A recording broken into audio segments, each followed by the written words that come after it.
Yes, my people, how we doing? So tomorrow I turn a new age, right? Tomorrow is my birthday, do you know what I mean? And usually I do moments of reflection, just personally, etc. But as I'm building this platform, I want to kind of just put my moments of reflection out on the net, and hopefully anyone that watches this type of video, they're able to gain some sort of value from it, right?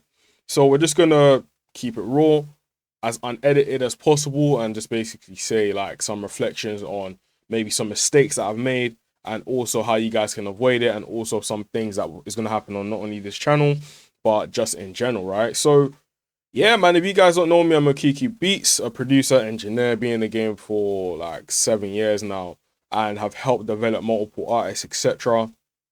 And through my journey, I started off literally in church, man. Let's be real, like a lot of us, we start off in church, etc. And it's the first place that, especially within my type of community, that you're gonna just get free access to instruments, right? Let's be real. If you are from an environment I come from, obviously I grew up in End, you know what I'm saying? So if you're from them type of places, it's not like your parent can literally just go to the music store and just buy you like a guitar, buy you a keyboard just willy-nilly, do you know what I mean? Unless they're musical themselves, then that's completely different. Now, I remember like music was always something that I had loved, because at the end of the day, music, it just made sense to me, do you know what I mean? From a youngin'. And then growing up, obviously my parents were either in a choir or something like that as well. So I kind of rubbed off of them. And even when we would drive into places, etc., before it used to be like soul music, etc., and all of a sudden there was a period of time where, listen, if my parents were messing with like a certain CD, it became like Yoruba gospel, for example. So if they were messing with, let's say, Yinka Yefela, for my people that know my man, innit? If they were messing with Yinka Yefela, for example, or listen to Yinka Yefela for a month straight, bro, do you know what I mean? Like, you're going to call your hair is dirt, dirt, dirt. Yo, I for my people that don't know like Yoruba gospel, like live band music, etc., you're probably thinking like, what's this guy talking about? But yeah, my people, like, so went through that phase. Then it got to a point where I believe in secondary school, I was kind of, I don't like, not to toot my own horn or anything like that, but if you ask anyone in my class, right, they will tell you that I was just naturally musically inclined, right? So things that they would try to show people or say to people, even like when I joined choirs and stuff like that, if a teacher's like, okay, I need to sing do re mi fa sol la ti do, like I could just do it straight away off the cuff, kind of vibe. And it wasn't like I was like a crazy singer or anything like that. I understood how to listen to music and basically interpret it very, very quickly. So I had that ability, right? Then it got to a point where obviously in music class, I believe it was around like year 8 or year 9, they finally put us on the computers. And then I think the first ever DAW that I had experience with was Stu no Cubase.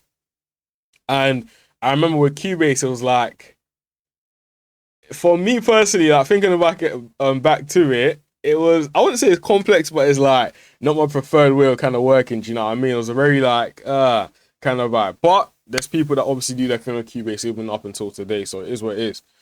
So learned how to make beats, and I remember I made like my first beat. I was like, yo, like this is what I want to do, bro. Do you know what I mean? Like this is what I want to do. I went from that to becoming over obsessive with obviously producer content, watching the Timberlands, you know, the Dr. Dre's, the Metro Boomers at the time. Like, bro, I was binging everything. Like someone like Kanye West as well was such a great inspiration for me as well. So I was watching things like that. All of a sudden, it got to a point where the next year, I believe they brought Logic into the music classrooms, and Logic was when I was like, okay, yeah. It was a confirmation for myself. So I believe that same year I'd saved up, I think like 2, 3 bills or whatever. Because what I used to do was that in that year I learned how to play the keys, right? So luckily my parents basically took me to Nigeria for like 2 weeks during Christmas period, and one of my uncles just taught me the basics of keyboard, so how to play different scales, how to play do re mi fa sol la ti do, but as chords, 1 6 2 5s, the general music things that obviously my music people will know. Now it got to that point. From there, that's where I came back and basically just taught myself everything. So YouTube just became my university. You know what I'm saying? So I went to music college after secondary school, but I'm gonna be real, 90% of the things they were teaching I already knew just from literally binging YouTube videos and obviously just being obsessive with it, like I said, right? But I learned marketing in music college. Like that was a very, very important thing for myself. So I can never negate it. Do you get it? And I met a lot of great people as well. People that are doing amazing things for themselves, man. Shout out to you lot. So I remember I learned that, and yeah, I'd saved up like 2 or 3 bills because what I would do is that after secondary school, right, towards the weekend, I'll either go and play the keyboard in churches or we had live band, right? So then gigs and stuff like that. Bro, that's even an entire story time in itself. You feel me? So it was lit, bro. I was doing my thing, obviously making a bit of change from each of them shows, etc. And I'd saved up and stacked up and stacked up. So I had like 2 or 3 bills, and I went half with my mumsy to get my first ever computer, which is an iMac. I believe I still have it, right? So that iMac, I then downloaded Logic and then just started producing, man, every single day. You know when Kanye said that he was making, I think, like 5 beats every day for 5 summers or something like that? Bro, that was me, bro. I was literally just there. Like the beats were trash, but I still had to do it. I was like, yo, let me do my thing. And I documented the entire process as well, me just getting better, etc. So even from the points that my music wasn't the greatest, people started locking in with me because I was like, oh, this young guy, he seems motivated and he seems just like to be on this whole music bag, etc. So it helped me quite a lot, and I built that off Snapchat as well, funny enough. Now, it then got to a point where obviously I started becoming an artist because this is an entirely different story time. So I was like, bro, I got best stories for you guys, yeah? But I was trying to sell a beat to an artist for the first time. The artist then ghosts me after I like talk about the prices and stuff like that, and he agrees to the prices, by the way. Cool. Bearing in mind it wasn't a lot, it was like a bill or something like that I was charging. So £100 for people that don't know what a bill is. So cool. It gets to that calm. I'm trying to send the beat over and I was like, okay, bro, like, what we saying for payment? Bro just airs, man. He just airs, man. Do you know what I'm saying? Airs, man. And I got pissed, bro. This is before I knew that, bro, like, yeah, people don't pay each other in the music game. You know what I'm saying? Like, these are early days, bro. Early days. I think I was like 14, 15. I must have been. So, I was like, you know what? F my man. Let me just sing myself and just become my own artist. Like, I saw Calvin Harris do it within the house scene. I thought, you know what, let me just do it myself. And there's bare examples of that as well. So I started singing. I remember the first or second song I ever made that actually got released. I need to figure out a way to actually get rid of all my songs on Spotify, and I can't lie. But that got released. But the good thing is that people are messing with those songs and they were messing with the covers I was putting out as well. Like they were messing with it heavy. You feel me? So it's not like I could sing better than anyone or anything like that. But I was okay. But in saying that, it allowed me to understand how to engineer because I had to engineer myself. You know what I mean? I was like, growing up in church, you know what sounds good and what doesn't sound good as well. If obviously you're musically inclined in church. So I then obviously teach myself how to engineer just by watching tutorials and just trial and error. Even to this day, I'm still self-taught, literally just build as we go. But when you do something for so long, obviously you get better in it. So cool, that happens now. Then I remember I got the opportunity to then basically be in a studio. So at the time, the studio was not necessarily a official studio, in my opinion, right? It was like respectfully, it was like a youth club, etc. kind of experience. And to be honest, it's not even me dissing it because even the owners, they said that, yeah, we want to turn this from like a fun place into actual serious record label. So I'm just saying it from how they basically positioned it. And again, shout out to them lot as well for giving me the opportunity. So I was locked in with them lot for a long time, like around just before C19 for like 2, 3 years straight. Every single day I was in the studio, every day, grinding. Wasn't getting paid, but grinding. And I developed a skill set that obviously now I can utilize any and everywhere. So in saying that, I've learned quite a lot in this game, and I just wanted to kind of share a few things off the cuff. I have nothing scripted, hence why I'm just literally just saying it here. But a few things that I've learned that's helped me out, and some things that I wish I kind of avoided as well. And then hopefully won't make this video as long as you know, an hour or whatever, but you guys are able to gain some sort of value. So the first thing that I'll say that I learned, right, that benefited me was that it's always good to be a student of the game.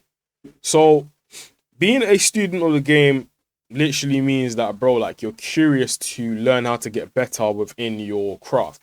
You want to actually understand, okay, cool, like let's say I'm a producer or an engineer. What are the basics of it? What is a mic? What's the difference between the mics? What is an EQ? What's the differences between the EQ? How can I use it to manipulate my vocal? How can I do this? How can I do that? As a producer, okay, what type of kits are the best? How do I do sound selection? How do I layer my sounds? How do I mix my sounds? How do I make sure that I'm getting the hook to sound different from the verses and basically do, you know what I mean? You need to learn these different type of skill sets. And I would say that outside of obviously your main skill, I always encourage people to do something called skill stacking. So what that basically is that, let's say, for example, I came in the game first as a producer, as I mentioned to you guys. So I started off by making beats, but through making beats at the same time that obviously I learned how to play the keyboard. So that's my second skill. Outside of that, I then had to learn how to basically not only sing and record myself, but also engineer myself, which is the third skill set. So it taught me things that were invaluable in this type of game. You know what I mean? The game changes every single second, but the fact is that because I built those cool skills, I'm able to keep on top of the game. And obviously I haven't had like my big breakthrough, etc.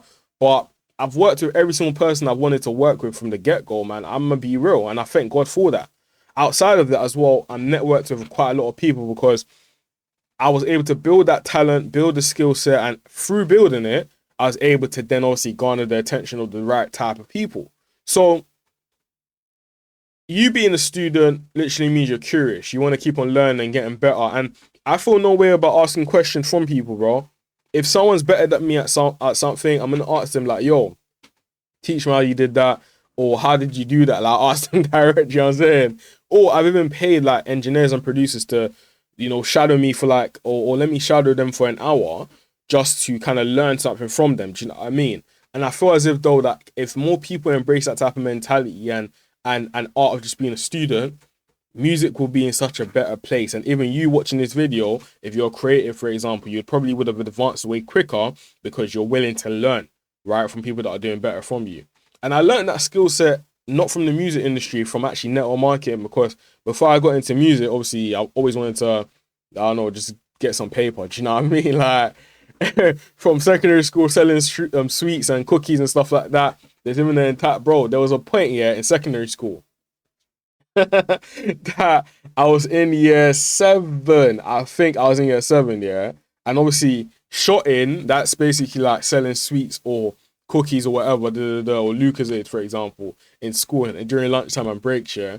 That was meant for the older, so the year 10s and the year 11s, which them lot were maybe 15, 16, for example. So I'm coming in as a 12-year-old and I'm seeing that they're making bread, bro. Like, I'm thinking, what? Like, you're spending £1 and you're making £2 prof. Bro, that's doubling your money. So how many packs do you need? Okay, by the end of the week, and bro, these guys were selling packs every single, bro, it's dumb. You know what I mean? Then it got to a point where even some of them, man, I'm gonna be real, like, I've done it as well, where we used to stay in shops, right? So back then, I wouldn't recommend anyone to do this, innit? Because it's what highlight, you know what I'm saying? Well, back then, yeah, us man would go into all these shops, yeah, and then some people would obviously pay for stuff, some people wouldn't necessarily pay for stuff.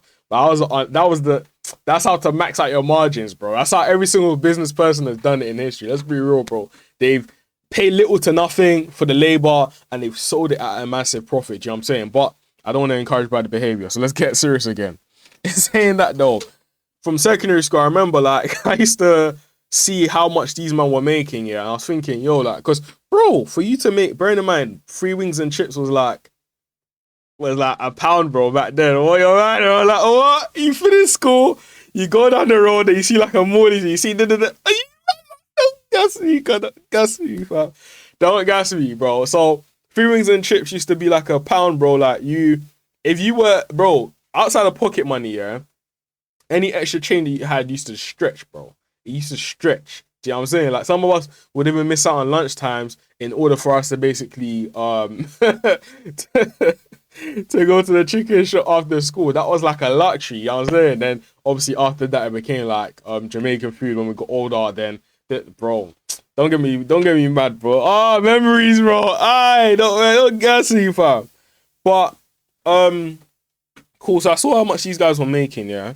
And I said to myself that, bro, if these men are able to double their prof or double their money every single time they make something and leave with like £20 a day, etc., bro, they're making an extra, they're making decent money, you know what I mean, for like young people, especially before inflation. So, bro, like, I wanted some of that, bro. I'm a young guy, I'm seeing paper being made. I'm like, bro, bring me in. You know what I'm saying? So, obviously, I bought my first, I didn't know where these guys were buying it from, innit? But I went shopping with my parents one time.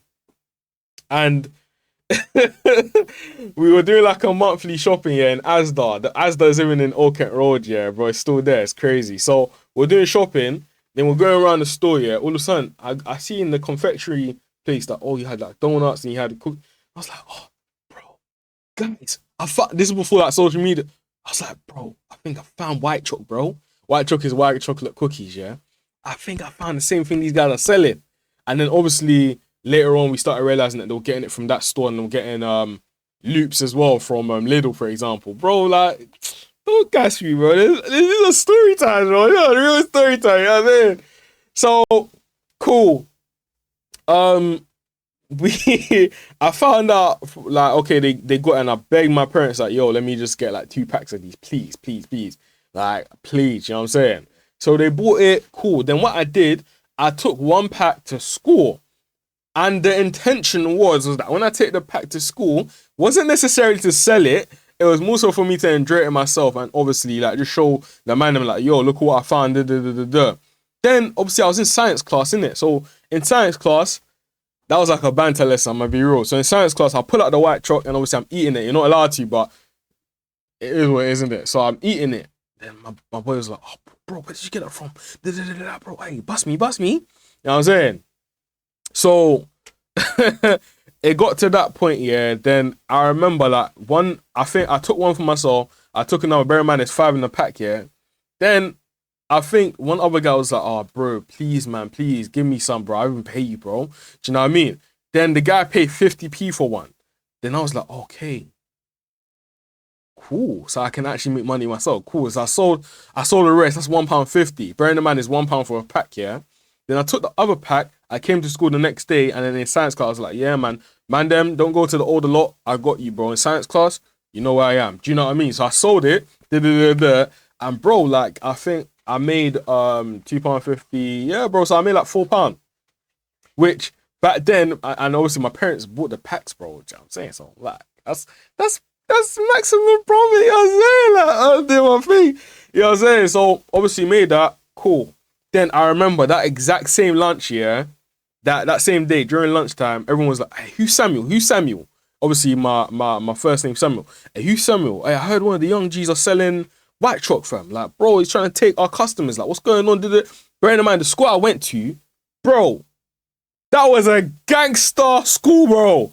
That's what, bro, some of the people that are prolific in drill from my area, I went to that school or the school down the road. Like, bro, this is bro, one of the most notorious schools ever, bro. Ever. You feel what I'm saying? So now it's cleaned up. Obviously, when I go there, I'm just like, I don't think I've been there in years, innit? But whenever I see students from them, I'm just like, bro, these guys would have never survived, bro. We're talking about, bro, real gang members used to go to the school, you feel me? But anyway, it's cool. So, bro, I was scared, bro. I was like, what? You mad? You mad, bro? What? Like, nah. I'm not getting chased down or beat up by these guys. Cause, bro, they will beat you up and they'll take your peas, bro. You know what I'm saying? So obviously, I stayed in that entire lunchtime. And I said, you know what? Fuck that. I'm not I'm not doing this again. But obviously, I did it here and there, but on the low, innit? Anyways, it brings me back to the whole student thing. I saw what people were doing, right? And I was like, okay, how can I basically implement this for myself? So being a student, or they always say that good artists copy, great artists still, right?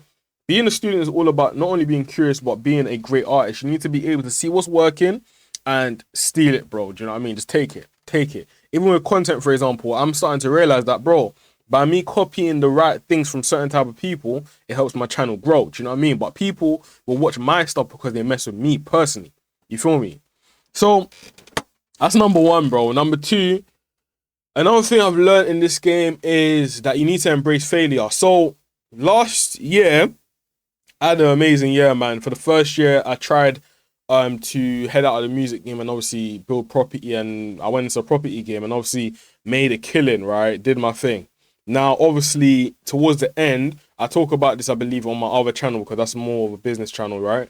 Towards the end, obviously, some mad things happened, and yeah, the business comes crashing down because obviously the owners just did a mad thing. Do you know what I'm saying? So me working for that company, it taught me a lot of things, a lot of skill sets, bro. Lifetime skill sets, bro. Do you know what I mean? Lifetime skill sets. So I'm able to take those skill sets and replicate them not only for myself, but for other people as well. And that's like part of what my business is right now, isn't it? So yeah, I took a big risk. Even everything I've done in my life has just been a big risk, bro. Like me not listening to my teachers when they said, oh yeah, we want you guys to get like 8s and 9s, which are like A's and A stars, and go to like Oxford, Cambridge and get like a 9 to 5. I always said, bro, no, I'm not doing that, man. I'm making it through business or through music, bro. Do you know what I mean? I've said that from young. Ask anyone around me. So from that, I remember that I was willing to take the risk because I just believed in myself, bro. I had undeniable belief, and that undeniable belief didn't come natural, bro. I literally brainwashed myself for success. I remember when I was in network marketing, right? Some people, if you don't know what network marketing is, some people refer to it as a pyramid scheme. I don't believe it is necessarily, depending on what company you're with, but that's a whole different subject. You get what I'm saying? Now, one of the mentors that I had there, he said that for the past, let's say you're 20, yeah. For the past 20 years, you've been brainwashed to basically be poor and to see life in a negative way and For the rest of your remaining life, you need to learn how to forget all those old things you've been taught and brainwash yourself for success. Do you know what I'm saying? So every single thing I do, every single thing that man believes in, etc., even though yeah, I still have doubts, some serious doubts, I'm always on the vibe of like, bro, anything I do, as long as I have God behind me, bro, man's gonna be successful in. Do you know what I'm saying? So me heading into music, I remember people used to say, you can't make money from music. I showed them and I did it. I remember people said, oh, you can't become a go out and do property, bro. Focusing on music. I went out into property and I smashed it out of the park. Do you know what I mean? Then obviously now that I'm doing content, it's still early days, but I genuinely believe this is gonna be a very, very good asset for me and my personal brand. You get it? And I'm learning and I'm doing this in real time with you guys. Now, in saying that, it's taught me a lot of things, bro, in this life, man. Life is crazy, but the more risk, the more reward. Now, realize that when the reward or the risk pays off, you have a massive reward. But realize that you're also risking heavily. So you're going to fail quite a lot. In failing quite a lot, you have to realize that this failure, if you allow it to defeat you, you're going to just fumble the bag entirely. Do you know what I'm saying? That's why I can't remember who said it. I think it was either Edison, Tesla, or Charles Darwin or something. I can't remember. I think it was Edison actually. Or if it wasn't, I can't remember. It's one of them old geezers anyways. If I can find the quote, I'll just put it there. He said that the definition of being successful or something like that is failing multiple times and still moving as enthusiastic as if though you never failed or something like that. Like you don't mind going from failure to failure, but you don't allow it to demotivate you because you understand that if you just keep on trying to stay consistent on this path, you're gonna make it. And failures is what's built, man. Like it's built, man, entirely. The failures that I've had in my life is expensive, bro. Expensive. I'm talking L's that for other people probably would have just made them off themselves, bro. Like no jokes aside, bro. Nah, no jokes aside. But I think that's what's built my character. It's what's built my brand behind the scenes as well. Because people just see me as like, yo, this guy, he can do something. Do you know what I mean? So in saying that, yeah, man, I'll definitely say that just understand how to embrace failure. Because at the end of the day, in order for you to make it, anyone that's made it and been successful, they've either been lucky. And what I mean by luck, I'm not saying that it's been given to them. They were working their hard butt off, but then they met an opportunity. And because they were prepared at the right time, that luck basically kicked in. So you can call it a blessing or anything like that, any word that you basically want to ascribe to it. Or they've basically done like a mad risk reward type of play, and the risk reward was talking about like a risk that if it doesn't go well, they're gonna like go bankrupt or something like that. Elon Musk, for example, when he sold off PayPal, he invested all of his capital back into 2 companies, and those 2 companies have now made him, you know, at one point in time, the richest man in the world. And people don't realize that the guy almost went bankrupt multiple times, but he got bailed out by, like, obviously the US government and stuff like that. So we're talking some serious stuff right here, bro. And I hope you guys are really enjoying this content and this type of format, because I'm just saying it off the cuff, you know what I mean? Same way I'll do like a podcast or something like that for you guys. But yeah, if you like it so far, make sure to like, comment, and subscribe as well. We're trying to blow up this channel, and obviously by the time you watch this, my birthday would be there, you know what I mean? I'm probably gonna release it tomorrow anyway. Now, some lessons that I've learned is, number one, understand your value, bro. Understand your value. Now, what I mean by that is that, number one, you need undeniable self-belief, right? And with those undeniable self-belief, you need to learn how to channel it into developing undeniable skills.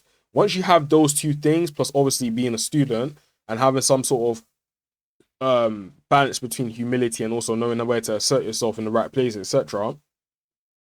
Having that balance of things makes you a valuable person, in my opinion, right? When you have a lot of high-paid skill sets.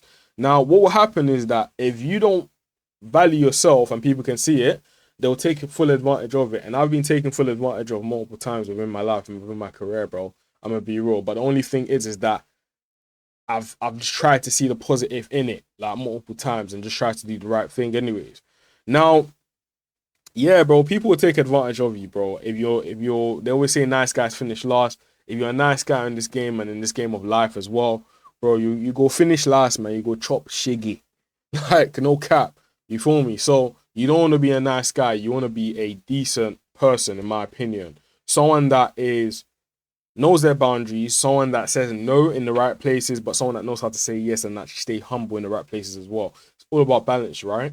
So don't get taken advantage of off by people. If you're an engineer, producer, don't let artists take advantage of you simply because they're on a vibe like, oh, I'm a big artist, or you believe that this is your only ticket to success. There's multiple ways to make a million, bro. Do you know what I mean? So get up, wake up, go get it. New sim, new credit. Shout out to Figs and Trezo with lessons, you know what I'm saying?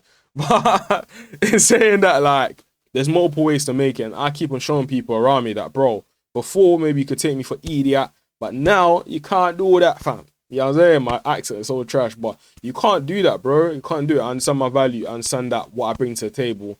And if you don't see it and you don't want to value it, then we don't have to work. It's as simple as that, bro. Like, I don't care about how much money someone has or how much clout, bro. Like, I don't mess with you. I'm not going to work with you. You know what I'm saying? And that level of detachment only came from the fact that I took last year off of music. Before, I would be biting my tongue in places that I feel like I wasn't getting valued simply because I wanted the opportunity. Doesn't make sense and never got me anywhere. Another lesson would probably be understand about business more and set bigger goals. Now, what I mean by that is that, for example, a lot of us, when we're starting a business, we come from environments that have nothing to do with business, right? So, yeah, especially coming in the entertainment game as well, we have no clue or wherewithal of, like, okay, cool, this is what I need to do, and have someone to kind of guide you in this game. And like I mentioned before, when you come up on a bit of money or you come up on a bit of success, you're probably going to lose it the first time you get it because you've never been there before. You're probably going to spunk it. And there's no one to basically guide you because the people around you either don't know or they don't want to basically help you so you don't become better than them, unfortunately. So you need to understand your business and understand how to maneuver in life as if though your life is a business. Be intentional with every single thing you do. Be intentional with how you basically operate, the personal brand, the type of content, every single thing you basically do as much as possible. And outside of that, also make sure to set amazing big goals, because I feel as if though every single goal I set, I either achieved very, very quickly, or I overachieved, you know what I mean? And for the ones that I'm yet to achieve, those are the goals that are still basically pushing me to keep on going and doing this and keep on pushing. Do you get what I'm saying? So I definitely say set big goals, because the bigger your goals and the bigger you're willing to actually set those goals, the bigger actions you basically make towards the goals. And I thought as if that would have been way bigger and way more clear if I had actually done that. So yeah, my people, like I said, by the time you're watching this video, it's probably my birthday. So if possible, comment down below a happy birthday. If you're messing with this channel and messing with me as just in terms of content, please guys, subscribe. I'm trying different content formulas out as well. So there's gonna be 1 or 2 story times of just me just yapping to the camera, raw and edited and just there, do you know what I'm saying? So if you're messing with that type of content, then guys, like, please make sure to lock in, subscribe, and also leave a like as well for the algorithm, and so that more people can basically see it within the algorithm. But my people, them, I appreciate you so much, and I'll make sure to see you in tomorrow's video.